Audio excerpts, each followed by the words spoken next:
Normal pa ba to guys? 88 matches, 55 win rate. Ang gala na yan. Kalaban, palo, kakampi, bano. Boss Wack, kay Pabida ako nanonood. Ang ina. Hindi kay Bentings at Fuego. Tama yan, kay Pabida ka manood. Easy rank down. Wala ka na bang lakas, Eugene? Ano? Pop, gago, miseli. Tigril pa. Ano, mga mapapabayaan na naman ako sa gold lane nito ah. 1v1 lang, boss. Kaya kita, boss eh. Ano, boss? 1v1 lang, walang tawagan. Ang tagal nyo naman, boss. Bakit ngayon lang kayo? Naku po, nakasit pa yung Tigril. Naku sa pani. Madadamay pa yata. O, minsan na lang kayo dumalaw. Ganito pa abutang ko. Mukhang pasuko na naman po ang kakamping binigay. Alma mo, Tig. Siya mo lang. Ano, gusto mo? Tara dito. Gago. Eh, pinasok tayo. Patay tayo. Yung ina naman, oh. Hindi ka na nga dinadalaw. Nag-clear pa ng minions. Ang sarap ng clear nyo. Solid, solid. Tama yan. I-clear nyo yung minions ng gold lane nyo, guys. Para mabilis tumaba. Tapos huwag nyong dalawan. Ayan. Yan ang tamang rotation sa solo. Sa XP ang dalaw. Pabayaan nyo yung gold lane.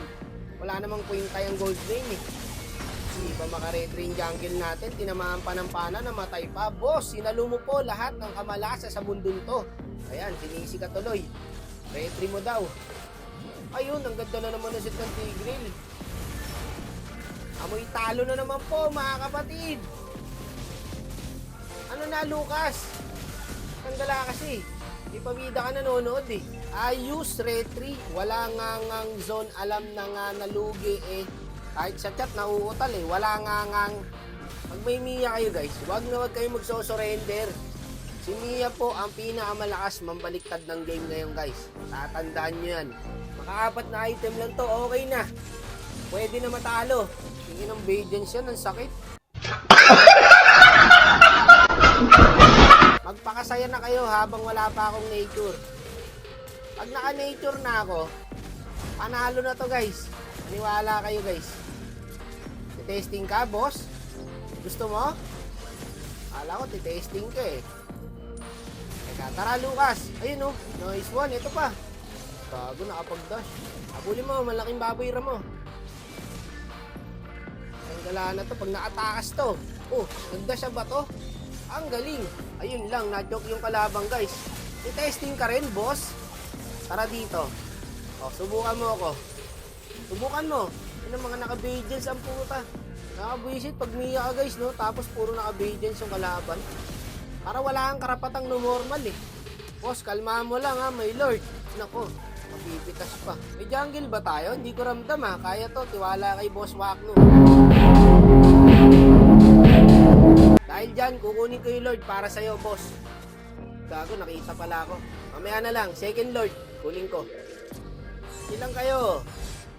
Ayun no, sama-sama lang parang hirap-hirap pigilan ng Lucas eh. Pag sa kalaban, pero pagka sa kampi ng Lucas, ang daling pigilan eh. Boss, itong dalawa na to, nakakapansin na ako dito eh. Kanina pa sa akin to eh. Teka, wala pa kasi tayong nature eh. Push muna. I-burst mo yung Claude, patay yung CC, ikaw lang mamamatay eh. Mga naka-Badiance. Tara Lord, bigla tayo nakalamang no. Kanina magso-surrender na kayo eh. Wala yung pani. Ayun, nandito. Patay na to, pre. Kaya ko yung 3 hits to eh. 1, 2, 3. O, diba? Hindi pala aking damage yung guys. Nasuyo pala. Ayan na, sumugod na oh. Ayan ba natutunan mo kay Pabida? Sugod na sugod. Ngayon kayo mag-Badiance. Sige, labas nyo. Ilabas nyo yung Badiance nyo. Sabay-sabay. Sabay-sabay ko eh. Kayong papatayin. Ayan na oh. Ang kati ng Mia talaga guys pag late game na. Ang hihina ng loob ng kampi ko eh. Makakilitilan ng konti, magso-surrender na eh. Pag may Mia kayo guys, ilaban nyo lang. Ang sakit-sakit ng Mia eh. Pag sa kalaban. Pero pag kampi na, hindi na masakit eh. Diba, nanalo pa tayo. Sariling sikap pa yan. Kawawa talaga marksman sa solo guys.